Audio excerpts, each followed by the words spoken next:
መላእክት በሰማያት ጻድቃን በውስተ ገነት ሁሉ ፍጥረት አሳት ወናብርት እለ ውስተ ደይን ያዕረፉ ባቲ እስመ ባቲ አዕረፈ ኩሉ ግብሩ ያከብርዋ ለሰንበት መላእክት በሰማያት ጻድቃን በውስተ ገነት ያከብርዋ ለሰንበት መላእክት በሰማያት ጻድቃን በውስተ ገነት ሁሉ ፍጥረት አሳት ወናብርት እለ ውስተ ደይን ያዕረፉ ባቲ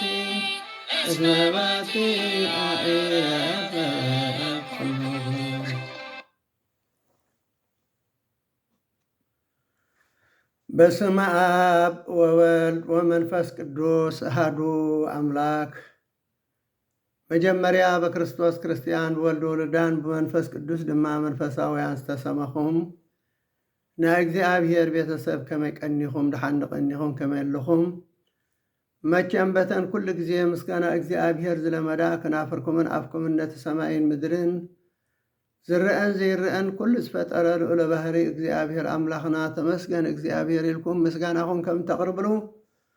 ዘጠራጥር የብለይን ሓራይ እምበኣር ከምቲ ኩሉ ግዜ እንገብሮ ናይዚ ሰናብቲ ኣብ ቤተ ክርስቲያንና ኣብ ግዜ ቅዳሴ ዝንበቡን እታ መዝሙር ናይ ዕለተ ሰንበት እትበፅሕን ብሊቃውንቲ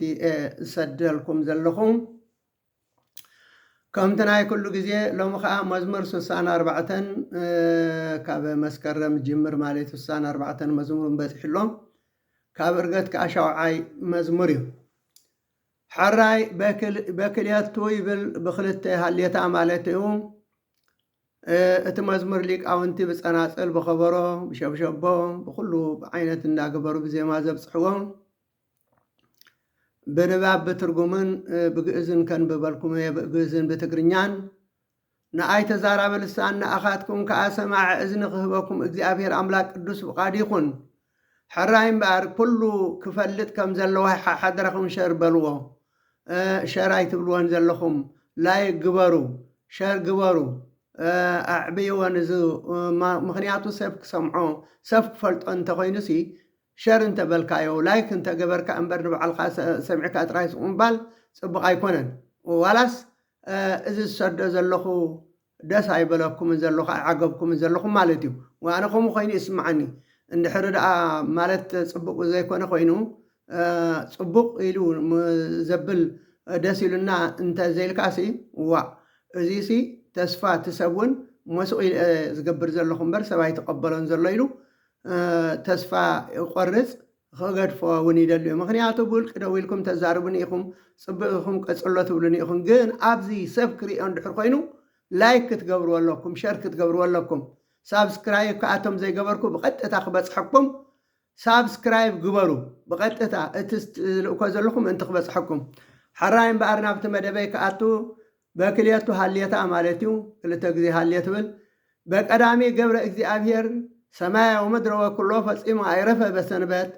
ወይቤሎ ኖኖህ ኣመ ኣይህ ግበር ታቦተ በዘድርህን ኣነ ኣቀውም ኪዳንየ ዘምስሌከ ለዓለም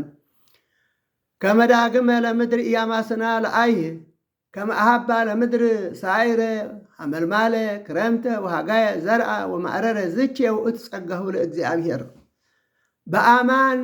ኢየሱ ቃሎ ዘነበበ ሰላም እምሰማይ አውረደ ምድረ ገነት ዘይሰቅያ ምድረ በቃለ ሰላም እስመ ውእቱ እግዚአ ለሰንበት ወይቤሎ ኖህ ኣመ ኣይህ እምዝ ዳግመ ለምድሪ እያማስና ለኣይህ ብል ዝኾነ እዩ።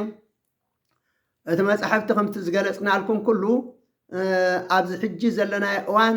ኣብ ሃገርና ክራማ ስለ ዝኾነ ብዛዕባ ናይ ከረምቲ ብዛዕባቲ እግዚኣብሔር ኣምላኽ ዝናብ እንዳውረደ ካብ ሰማይ ከመይ ገሩ ንእንስሳ ይኹን ንኣና ይኹን ምግቢ ኣብቂሉ ሳዕረ ንእንስሳ ንኣና ከዓ ተኽሊ እኽሊ ኣብቂሉ ምግብና ከም ዝሰርዕ እንዳገበረ እዩ እቲ መፅሓፍትና ዝገልፀልና ኣብዚ እዋን እዚ ማለት እዩ። ሕራይ ናብ ትግርኛ ከኣቱ ብክልተ ኣቐዲሙ እግዚኣብሔር ሰማይን ምድርን ፈጠረ ንኩሉ ፈፂሙ ብሰንበት ዓረፈ ንኖህ ኣብ ግዜ ማይ ኣይሂ እትድሕነና መርከብ ግበር በሎ ኣነ ቃል ኪዳነይ ከቅውም እየ ምሳኻ ንዘለኣለም ድሕጂ ካልኣይ ኣየጥፍኣነ ብማይ ኣይሂ ንምድሪ ክህባየ ሳዕሪ ኣቕፅልትን ንምድሪ ክረምትን ሓጋይን ዝዝረአን ዝዕፀድን እዚ ከዓ ህያብ ናይ እግዚኣብሔር እዩ ብሓቂ ዝተዛረበ ቃል ይሕሱን ሰላም ካብ ሰማይ ናብ ምድሪ ኣውሪዱ ገነት ከስትያ ንምድሪ ብቃል ሰላም ንሱ እዩ ጎይታኣ ንሰንበት ንኖህ ዝበሎ ኣብ ግዜ ማይ ኣይሂ ድሕሪ ሕጂ ደጊመ ኣየጥፍኣነ ንምድሪ ብማይ ኣይሂ ኢሉ ብዛዕባ እቲ ነቦና ኣዳም ነቦና ኖህ ኣብ ግዜ ማይ ኣይሂ ቃል ኪዳን ከም ዝኣተወሉ ታቦት ግበር መርከብ ስራሕ ኢሉ ከዓ ኩሉ ዓለም ክጠፍእ ከሎ ንሱ ከም ዝድሓነ ዝገልጽ እዩ። ኣብቲ ወንጀል እውን ዘኪርዎ ኣሎ ጎይታናን ኣምላኽናን መድሓኒናን ኢየሱስ ክርስቶስ ኣብ ክፀንሐና ይድሓር ብሰፊሑ ሕራይ ኣብ ግዜ ቅዳሴ ዝነበበልና መልእኽቲ ጳውሎስ ናብ ሰብ ዕብራውያን ምዕራፍ 11 ካብ ቁፅሪ 1 ክሳብ 10 እዩ። ሐዋርያ ቅዱስ ጳውሎስ ከምዚ ይብል እምነት ነቲ ብተስፋ እንፅበዮ ከም እንረኽቦ ዘረጋግፅ ነቲ ዘይርአ ነገር ከዓ ከም ዘሎ ዘረድእ እዩ። ነቶም ናይ ቀደም ሰሙን ብእምነቶም እዩ ዝተመስከረሎም ኩሉ ዓለማት ብቃል ኣምላክ ከም ዝተፈጥረ እቲ ዝርአ ድማ ካብ ዘይርአ ከም ዝተፈጥረ ብእምነት ኢና እነስተውዕሎ ኣቤል ካብ መስዋዕቲ ቃየል ዝበልፅ መስዋዕቲ ንኣምላኽ ብእምነት ኣቅረበ ኣምላክ ከዓ ንባኡ ብፅቡቕ ምስ ተቐበሎ ከዓ ጽድቂ ጻድቕ ሰብ ከም ዝኾነ ብእምነት መስከረሉ ሞይቱ ከሎ ከዓ ገና ብእምነት ገይሩ ይዛረብ ኣሎ እናበለ እምነት ሓደ ዓብዪ ነገር ነቲ ሕጂ ዘይንሪኦ ዘለና እውን ብእምነት ንሪኦ ከም ዘለና ብተስፋ ንፅበዮ ከለና ሕጂሲ መንግስተ ሰማያት ኣይንሪአን ኢና ዘለና ገነት እውን ኣይንሪአን ዘለና ብእምነት ብተስፋ ግን ንፅበዮ ኣለና ማለት እዩ። ስለዚ ብዘይ እምነት ንኣምላክ ክተስምሮ ኣይትኽእልን ኢኻ። ሄኖክ ስለ ዝኣመነ ንሰማይ ደኣ ተወስደ እምበር ኣይሞተን እዩ። ኣምላኽ ንሰማይ ስለ ዝወሰዶ ከዓ ኣይተረኽበን ከመይ ቅድሚ ውሳዱ ብኡ ከም ዝተሓጎሰ ኣምላኽ መስክሩሉ እዩ። ኣብ ዘፍጥረት ምዕራፍ 5 ፍቕዲ 24 ንመልከት ብዘይ እምነት ግና ንኣምላክ ከስምሮ ኣይከኣልን ኢሉ ብዘይ እምነት እዚ ንኣምላክ ክተስምሮ ኣይከኣልን እዩ። እቲ ናብ ኣምላኽ ዝመፅእ ኩሉ ኣምላክ ከም ዘሎ ነቶም ዘናድዮ ከዓ ዓስቢ ከም ዝህቦም ከኣምን ይግብኦ።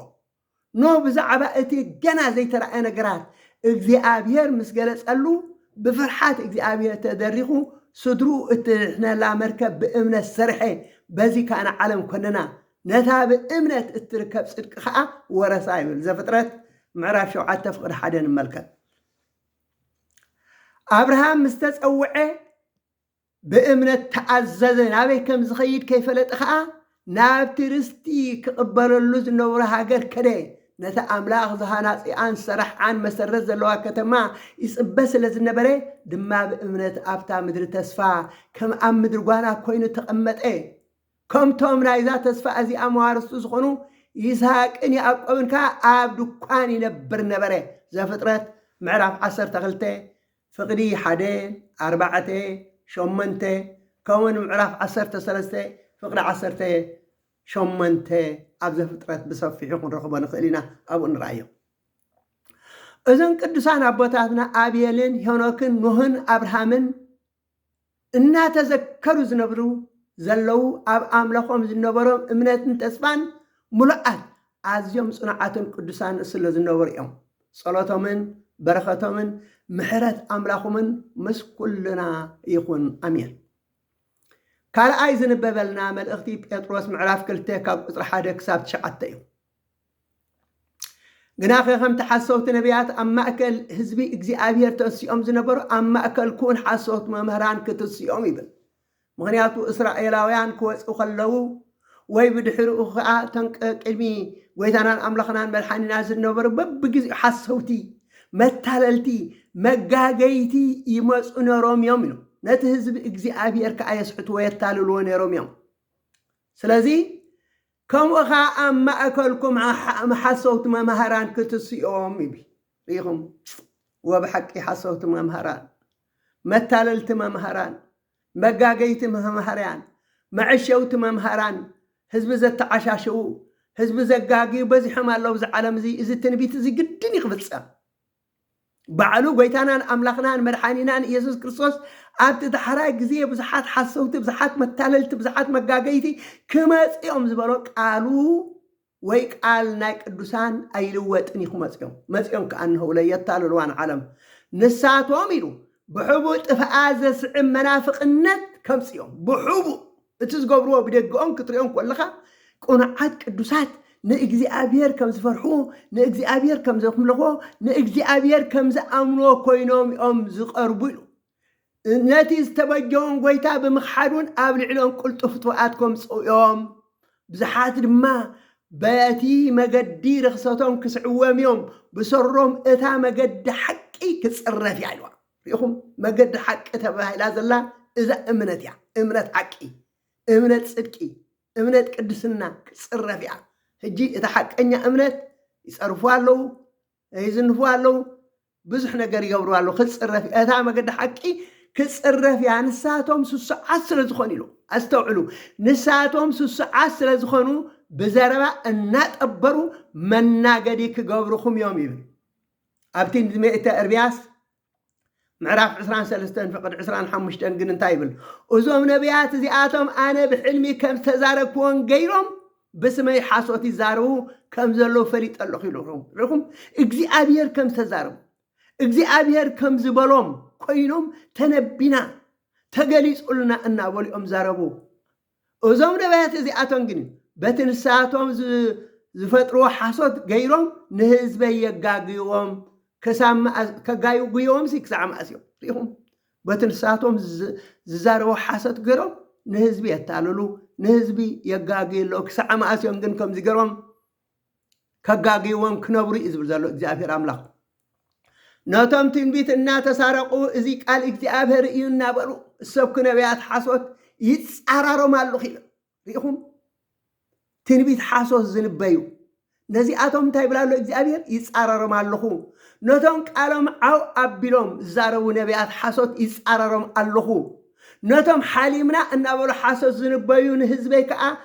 ብሓሶቶምን ብጃሃሮኦምን ዘስሕትዎም ነቢያት ሓሶት ይፃረሮም ኣለኹ ኣነ ኣይለኣኮምን ኣይኣዘዝክዎምን ነዚ ህዝቢ እዚ ዝዓብስሉ የብሎምን ኣነ እግዚኣብሔር ተዛሪበ ኣለኹ ይብለና ክቡራት ክርስቲያን ክርስቶሳውያን እዚኦም ብጃህራ ብፈቃራ ንሕና ከምዚ ኢና ንገብር ንሕና ከምዚ ኢና ንሰርሕ እናበሉ ሓሶት ገሮም ንህዝቢ ዘታልለር ዘለው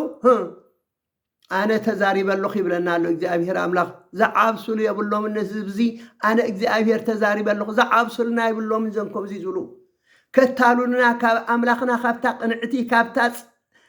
ንጽህቲ እምነትና ክፈላለዮና እንተኮይኖም እምበር በዚኣቶም ዝመፅእ ጥፍኣት እንተዘይኮይኑ እምበር ምሕረት ዝመፅእ የሎን መዓት እንተዘይኮይኑ እምበር ዝመፅእ ዋላ ሓንቲ ነገር የሎን ይብለና ሐዋርያ ቅዱስ ጳውሎስ እውን ኣካልኣይ ቆሮንጦስ ምዕራፍ 11 ፍቅዲ 13 ክሳብ 15 እንታይ ይብል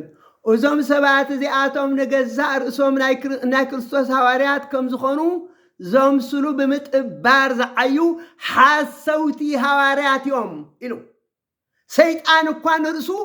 ንመልኣኽ ብርሃን የምስል እሞ እዚ ኣየገርምን እዩ ሰይጣን እዚ ንባዕሉ ሲ ንኽንደይ ሰብኣት እዩ ሚካኤል ተመሲሉ ገብርኤል ተመሲሉ እተም መልኣኽ ብርሃን ተመሲሉ መፂኡ ዘታልል መፂኡ ዘስሕት መሲኡ ዘጋጊ ስለዚ እዞም ሰባት እዚኣቶም ከዓ ንገዛእ ርእሶም ናይ ክርስቶስ ሃዋርያት ከም ዝኾኑ ከምስሉ ብምጥባር ዝዓዩ ሓሰውቲ ሃዋርያት እዮም ሰይጣን እኳ ንርእሱ ንመልኣኽ ብርሃን የምስል እሞ እዚ ኣየገርምን እዩ ስለዚ እቶም ኣገልገልቲ ሰይጣን ኢልዎም እቶም ኣገልገልቲ ሰይጣን نرؤسهم أقل تسقي أنت أمثال زجرم أيقونن مودعتهم كان قبرهم كفر دايم مودعتهم تايلو كان قبرهم كم صراحهم كفر دايم عاصمنا يتخلوا زجبروا زلوا متلالن مسحاتن كقباليهم أقدمات إميتوس معرف أربعته فقد حدا تايل بتدحراء زمن قنا قاليهم أمنتن كحيلهم نمنافس تسحتتن نتمهرتي أقارنتن كم تسعو منفس قدوس بجهد يبلالو منفس قدوس بجلس يزاربالو يبل راي كبرات كريستيان كريستوساويان منفس قدوس يحسون اتي استنبيوت نبيات حواريات كيف فتصم ايترفن سلازي فتصم تتنبيت يوم زم حجي سبزت تالو لزا سحوت زلو حراي قصيلو حواريا قدوس بيطرس بزعبا زيኦም ዝረኽቦም ክገልጽ እንከሎ ከምዚ ይብል ካብ ቀደም ፍርዶም ኣብ ልዕሊኦም አንጠልጥሉሎ እቲ ዘጥፎን ከኣነ ቅሒጽ በሎ ኣምላኽ ነቶም ሓጣት ዝገበሩ መላእኽቲ ብመቁስ ጸልማት ተኣሲሮም ፍርዶም ክጽበዩ ኣብ ገሃነም እሳት ደብሮዮም በር ኣይንሓፎምን ነታ ቀዳሚት ዓለም እውን ኣይንሓፋን እኳ ደኣ ናብታ ናይ ሃጣን ዓለም ማይ ኣይሄ ኣውረደ ነቲ ሰባቕ ጽድቂ ዝኾነ ኖህ ግን ኣሻምና ይርእሱ ጥራይ ኣድሓኑ ነቶም ፍርሓት እግዚኣብሔር ዘይብሎም መሰክሒ ምእንቲ ክኾና ንሶዶምን ንጎሞራን ሓሙሽቲ ክሳዕ ዝኾና ከቃጸላ ፈረደን ስለዚ እዚኣቶም ከዓ ይድንጉን ይቕልጥፍን እምበር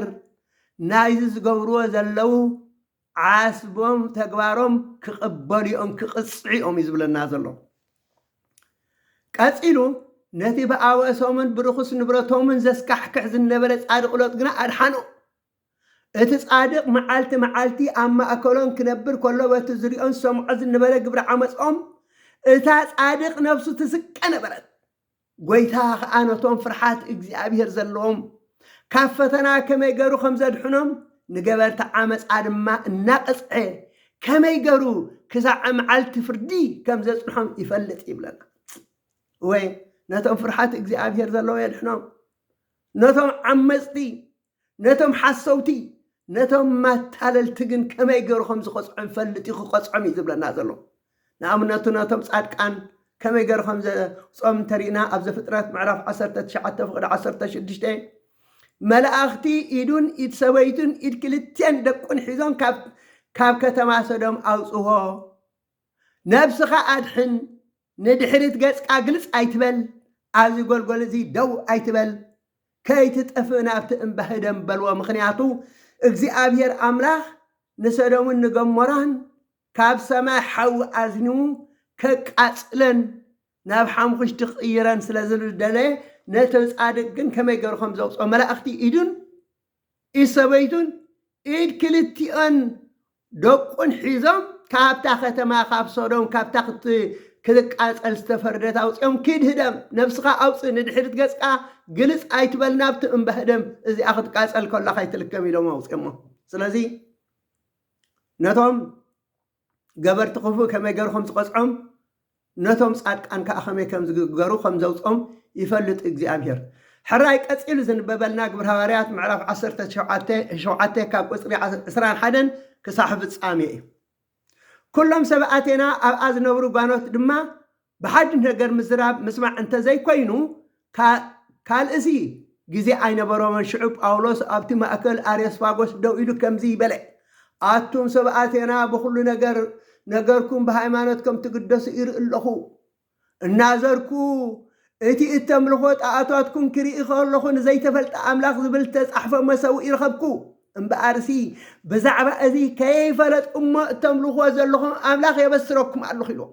ምክንያቱ ሰብኣቴና ዘይተፈልጠ ኣምላኽ ዝብል ዝተጻሕፎ ኣብ ጣዖት እዮም የምልኹ ነይሮም ስለዚ ብዛዕባ እዚ ከይፈለጥኩም እተምልኽዎ ዘለኹም ኣምላኽ ሲ የበስረኩም ኣለኹ ይነግረኩም ኣለኹ ንሱ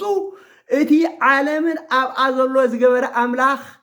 ጎይታ ሰማይን ምድሪ ብእሰብ ኣብ ዝተሃንፀ መቕደስ ከዓ ኣይሓድርን ኢሉ ምክንያቱ ንሳቶም ኣምላኽና ኢሎም ንጣዖት እዮም የምልኹ ነይሮም ከምዚ ገሮም ኣብ ኣርዮስፋጎስ ደው ኢሉ ዛርብ ኣርዮስፋጎስ ብቋንቋ ግሪክ ኩርባ ገዚፍ እምባ ክኸውን ከሎ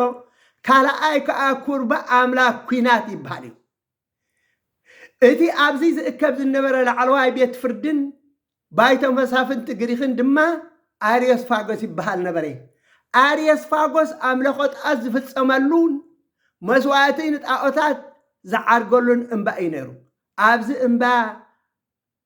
ኣብዚ ግዜ እዚ ኣርዮስፋጎስ ታሪካዊ ቦታ ኮይኑ ቱሪስቲ ይበፅሕዎ ኣለዉ ኣብ እግሪ እቲ እምባ ድማ ብዛዕባ እዚ ቅዱስ ጳውሎስ ዘስምዖ ብነሃሲ ዝተሰርሐ ሰሌዳ ኣብ ግብረ ሃዋርያት ምዕራፍ 17 ካብ 22 ክሳብ 21 ዘሎ ጠቕሲ ዝተፃሕፈ ሰሌዳ ኣሎ ማለት እዩ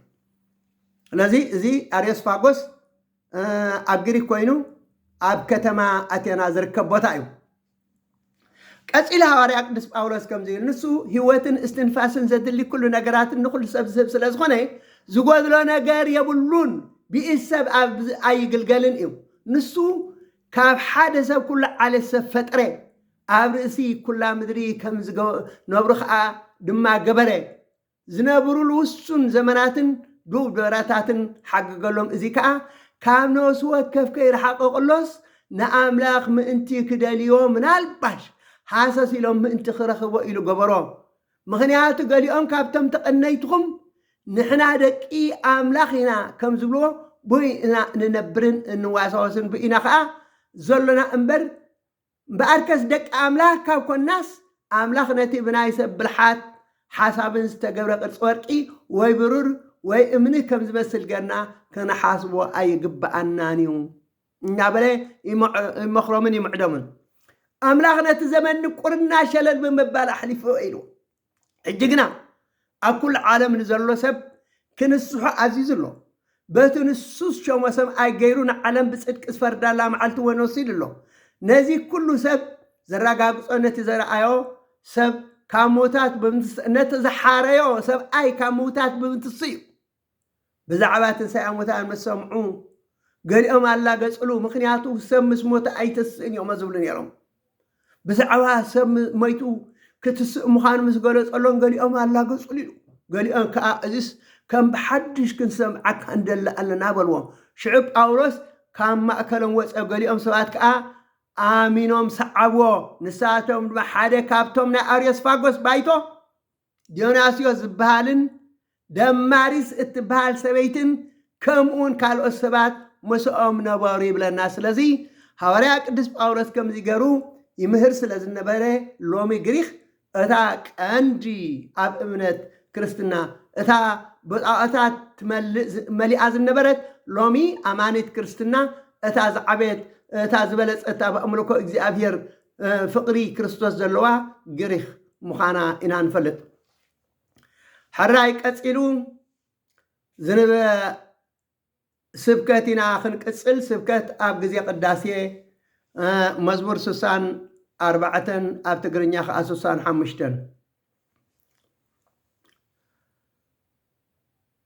ሓራይ ኣወፅቃ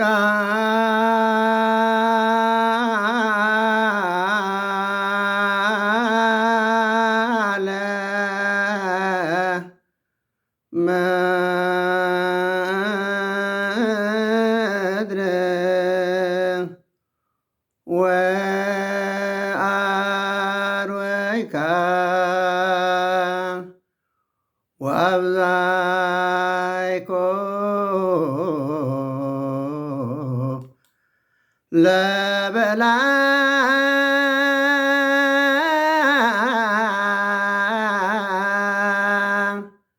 ፈለገ እግዚአብሔር ምሎ ማያተ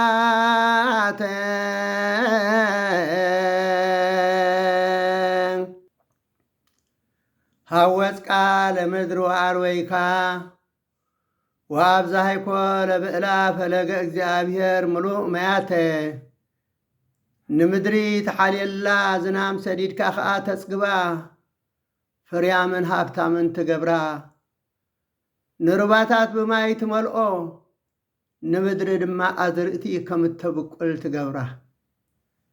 ካልኣይ እውን ኣማራፂ ስብከት ኣለና። መዝሙር 146 ኣብ ትግርኛ ኣብ ግዕዝ 147 ከዓ ኣብ ትግርኛ ኮይኑ ቁጥሪ 8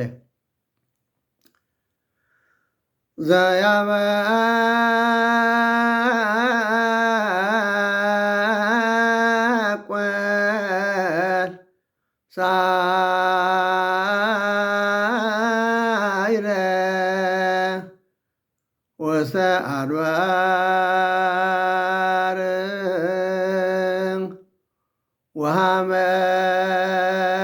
ወሃመልማለ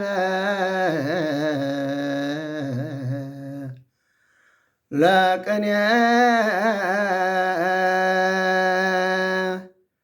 እጓለ እመሕያው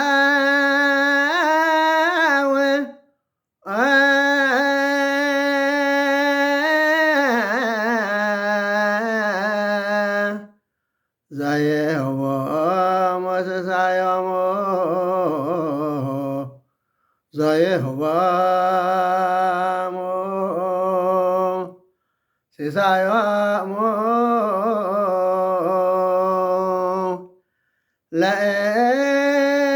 ለእንስሳ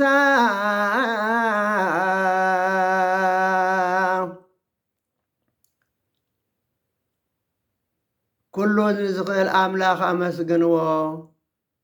ንእግዚኣብሔር ኣመስግንዎ። ንኣምላኽ ብመዝሙር ውዳሴ ኣመስግንዎ። ሰናይ እዩ እሞ ንኡ ምስጋና ጥዑም ግቡእን እዩ። ነቶም ልቦም ዝተሰብረ ይፍውሶም፣ ንቁስሎም ይዝንን። ኣምላኽ ዓብይን ሓያልን እዩ፣ ጥበብ ወሰን የብሉን። እግዚአብሔር ንትሑታት የልዕሎም፣ ንሱ ንሰማያት ብደመና የገልብቦ። ንምድሪ ዝናም የዝንመላ፣ ኣብ ኣኽራን ሳዕሪ የበቁል። ንእንስሳ ምግቢ ይህቦም፣ ነቶም ናብኡ ዝምህለሉ ጨዋቕቲ ምግቢ ይህቦም። ትእዛዙ ናብ ምድሪ ይሰድድ፣ እቲ ዝበሎ ድማ ቀልጢፉ ይፈጽሞም። ንበረድ ከም ጡጥ ይዝርግሖ፣ ንኣስሓይታ ከም ሓሙይ ክሽቲ ይብትኖ። ንበረድ ከም ጸጸሪ ድርብዮ፣ ኣቂድሚ ቁሪ ኸመን ደው ክብል ይኽእል። ሽዑይ እዚ ዝሞ እቲ በረድ ይመክኽ፣ ንፋስ የንፍስ እሞ ማያት ይውሕዙ። ትእዛዙ ንሙሴ ሕግታቱ ንእስራኤል ሃበ፣ ንእግዚኣብሔር ኣመስግንዎ። ሕራይኩም ትግል ግዜ ንብለኩም እዚ ዘለናዮ ወርሓት ክራማት ስለ ዝኾነ እቲ መፅሓፍቲ እውን ኩሉ ብዛዕባ ክረምቲ እናገለፀ እዩ። ንእግዚኣብሔር ኣምላኽ ምስጋና ዘቕርብ ተመስግን ቅድስቲ ቤተ ክርስቲያንና ማለት እዩ። ሕራይ ዝንበበልና ወንጌል ማቴዎስ ምዕራፍ 24 ካብ ቁጥሪ 36 ክሳብ ፍጻሜ እዩ። ነታ መዓልቲ እቲኣን ነታ ሰዓት እቲኣን ግና ብዘይካ ኣቦቦይ ናይ ሰማይ መላእኽቲ ኮነ ወልዲ ኮነ ሓደ እኳ ዝፈልጣ የልቦን ይብል። ኣብዚ ቃል እዚ ብዘይካ ኣቦ ዋላ ወልዲ እውን ኣይፈልጣን ስለ ዝብል ገለ ኣሕዋትና ወይ ኣብ ክርስቶስ ኣምላኽነት ዘይኣምኑ ፍጡር ስለ ዝኾነ እዘይ ኣይፈልጣን ዝብል ዘሎ ይብሉ። መድኃኒ ዓለም ክርስቶስ ጎይታናን ኣምላኽናን መድኃኒናን ኢየሱስ ክርስቶስ ግን ዘይፈልጣ ኮይኑ ዘይኮነስ ክሳብታ ዕለታ ከይተገልጸት ክጸንሕ ስለ ዝኾነት እዩ እምበር ሐዋርያት ሓቲቶሞ ነይሮም እዮም። እንታይ ክብል ኢየሱስ ዘይፈልጣ ኮይኑ ኣይኮነ ስለ ፍቃዱ ስለ ዘይኮነት ግብረ ሐዋርያት ምዕራፍ 1 ፍቅዲ 7 እንታይ ንመልስሎም ኢየሱስ ነቲ ኣቦይ ብስልጣኑ ዝመደቦ ዘመንን እዋንን ክትፈልጡ ኣይተዋህበኩምን ኢልዎም። ስለዚ ክንፈልጣ ስለዘይተፈቅደልና ደኣ እምበር ካብ ክርስቶስ ዝሕባእ ካብ ክርስቶስ ዝስወር የሎን ብዘሎ መዛግብትን ጥበባትን ኣብ ክርስቶስ ይተሰዊር ዘሎ እዩ ዝብል ኣብ ፊልጵ። ስለዚ ንሱ ዘይፈልጦ የሎን ስለዚህ ክገልጽ ጥራይ ስለዘይ ደልዩ ሕራይ ንቅጽል ኣለና ከምቲ ብዘመኖ ዝኾነ ምጽኣት ወዲ ሰብ ከኣኮም ክኸውን እዩ ኢሉ ሪኹም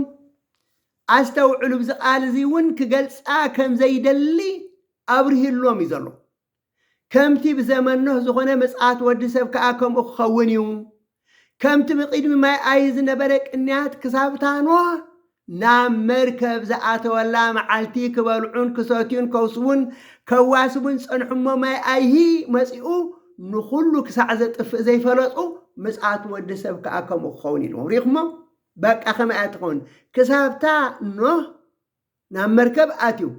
እቶም ካልኦት ግን እናበልዑ እናሰተይ ከለዉ ብዘይ ሓሰብዋ ብዘይ ተጸበባ መዓልቲ ሃንደበት መፂኡ ማይ ኣይሂ ዘጥፎም እታ ኣነ ዝመፀላ መዓልቲ እውን ከምኡ ሃንደበት እያ ክትከውን እምበር ሕጂ ኣይትግለፅን እያ ማለት እዩ ቀፂሉ ይብለና ሽዑ ክልተ ኣብ ሓደ ግራት ክፀንሑ እዮም እቲ ሓደ ክውሰድ እዩ እቲ ሓደ ድማ ክግደፍ እዩ ክልተ ኣንስቲ ኣብ ሓደ መጥሓን ክጥሕና እየን እታ ሓንቲ ክትውሰድ እያ እታ ሓንቲ ድማ ክትግደፍ እያ ከም ኣልዓዛርን ሃዋርያትን ዝበሉ ናብ ገነት ይውሰዱ ከም ኣይሁድን ከም ይሁዳን ዝበሉ ድማ ናብ ገሃነም ይውሰዱ ከም ኢዮብን አብርሃምን ዝበሉ ናብ ገነት ይውሰዱ ከም ነውየን ኣካብን ዝበሉ ከዓ ናብ ገሃነም ይውሰዱ እዮም በታሽ ዓመልቲ ምክንያቱ ሃጣን ናብ ሲኦል ክኸዱ ከለው ጻድቃን ከዓ ናብ መንግስተ ሰማያት ክኸዱ እዮም እምበኣርከስ ጎይታኹም በየነይቲ መዓልቲ ከም ዝመፀኩም ኣይትፈልጡን ኢኹም ኢሎ በቃ ኣይትፈልጡን ኢኹም በየነይቲ መዓልቲ ከም ዝመፀኩም ኣይትፈልጡን ኢኹም መንቑሑ ግና እዚ ደኣ ኣስተውዕሉ በዓል ቤት በየነይቲ ክፍለ ግዜ ናይ ሰራቂ ከም ዝመፅእ እንተ ዝፈልጥ መነቕሓ ነይሩ ክፍለ ግዜ ክብለና ከሎ ዋላ ንሕናሲ ኣበየና ዕድመ ከለና ትሕቲ 20 ዓመት ከለና ድዮም ዋላስ ማእከላይ ዕድመ ምስኮና ዲና ዋላ ልዕሊ ዕድመ ምስኮና ኣበየና ዕድመና ከም ዝመፅእ ስለዘይ ንፈልጥ ኩሉ ግዜ ቁርባትን ድልዋትን ክንከውን ኣለና መዓስ ከም ዝወፀና መዓስ ብሞት ከም ንወስድ ሲ ዝኾነ ሰብ ዝፈልጥ የለን ስለዚ ከምቲ ሰራቂ ሃንደበት መፂኡ ነታ ገዛ ዝሰርቃ እቲ ዋና ከዓ ኣስጊሉ ዝፀንሕ ከመይ ሃንደበት መፀና እዩ ወዲ ሰብ ብዘይ ሓሰብኩማ ሰዓት ክመፂ እሞ ተዳሊኹም ንበሩ ይብለና ብዘይ ሓሰብኩማ ብዘይ ተፀበኹማ ሰዓት ሃንደበት ክመፂ እሞ ተዳሊኹም ፅንሑ እቲ በብግዚኦም ምግቦም ዝህቦም ክህቦም ኢሉ ጎይትኡ ኣብ ልዕሊ ስድራ ቤት ሸሞኡምን ለባምን ኣገልጋሊ መን ኢሉ እቲ ጎይትኡ ምስ መፀ ከምዚ ክገብር ዝረኽቦ ኣገልጋሊ ብፅዩ ኣብ ልዕሊ ሙሉእ ገንዘቡ ከም ሸሞ ብሓቂ ይብለኩም ኣለኹ እቲ እኩይ ኣገልጋሊ ግና ብልቡ ጎይታይ ክድንጉ እዩ ኢሉ ነቶም ብፆቱ ኣገልገልቲ ክወቅዖም ይጅምር ምስኽራማት ድማ ይበልዕን ይሰትን ጎይታ እቲ ኣገልጋሊ ብዘይ ተፀበያ መዓልትን ብዘይ ፈለጣ ሰዓትን መፂኡ ብሰሰቀቕመት ክቐፅዖ ዕድሉ ከዓ ምስ ግቡዛት ክገብሮ ኣብኡ ድማ ብኽያትን ምሕርቃም ኣስናንን ክኸውን ይብለና መን እዮም ዘም ኣገልገልቲ ተባሂሎም ዘለዎም እዚ ምሳሌ እዚ ብዛዕባቶም ብግቡእ ዝጓስዩን ብግቡእ ዘይጓስዩን ካህናት እዩ እቲ ተገዲሱ ንምእመናን ንስሓ እንሃበ ቅዱስ ቁርባን እናቐበለ ንድኻታት ከም ዝርድኡ ዝገብር ጎይታ ክመፅእ ከሎ ከምዚ እናገበረ ዝፀንሖ ካህን መምሕረ ንስሓ ብፁዕ ኣብ ሰማያዊ ክብሪ ክሸሞ እዩ እቲ ሕማቕ ካህን መምሕረ ንስሓ ግና ጎይታይ ንኣይ ብሞታ ይቐፅዐንን እዩ ብምባል ምስ ሰኽራማት ዝበልዕን ሰትን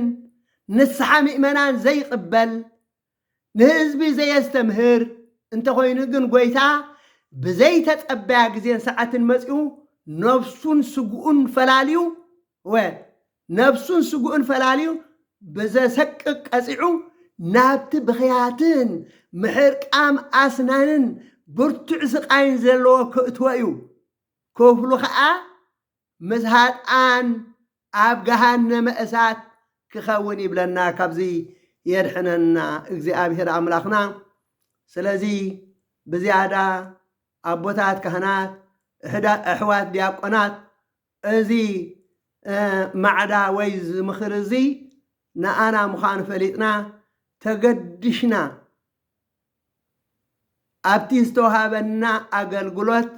ነቂሕና ክንዓይን ክንሰርሕን ይግባአና እሞ እዚ ክንገብር እግዚአብሔር ኣምላኽ ይሓግዘና። ጽን ኢልኩም ስለ ሰማዕኩምን የመስግን። ጸጋ ጎይታናን ኣምላኽናን መድሓኒናን ኢየሱስ ክርስቶስን ፍቕሪ ኣምላኽን ሕብረት መንፈስ ቅዱስን ምስ ኩላትና ይኹን። ስብሃት ለእግዚአብሔር ወለወላዲቱ ድንግል ወለመስቀሉ ክቡር አሜን።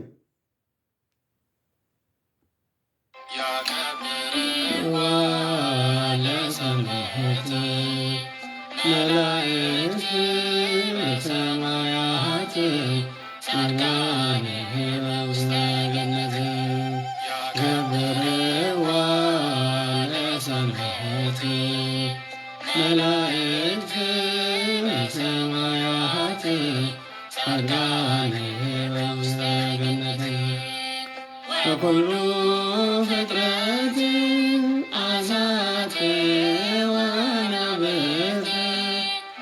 ለውስተ ደይን ይርፉ ባቲ እስመ ባቲ አእረፈ ኩሉ ክብሩ እዋ ለሰንበት መላእክት በሰማያት ጻድቃን በውስተ ገነት ከበረዋ ለሰንበት መላእክት በሰማያት ጻድቃን በውስተ ገነት ሁሉ ፍጥረት አሳት ወአናብርት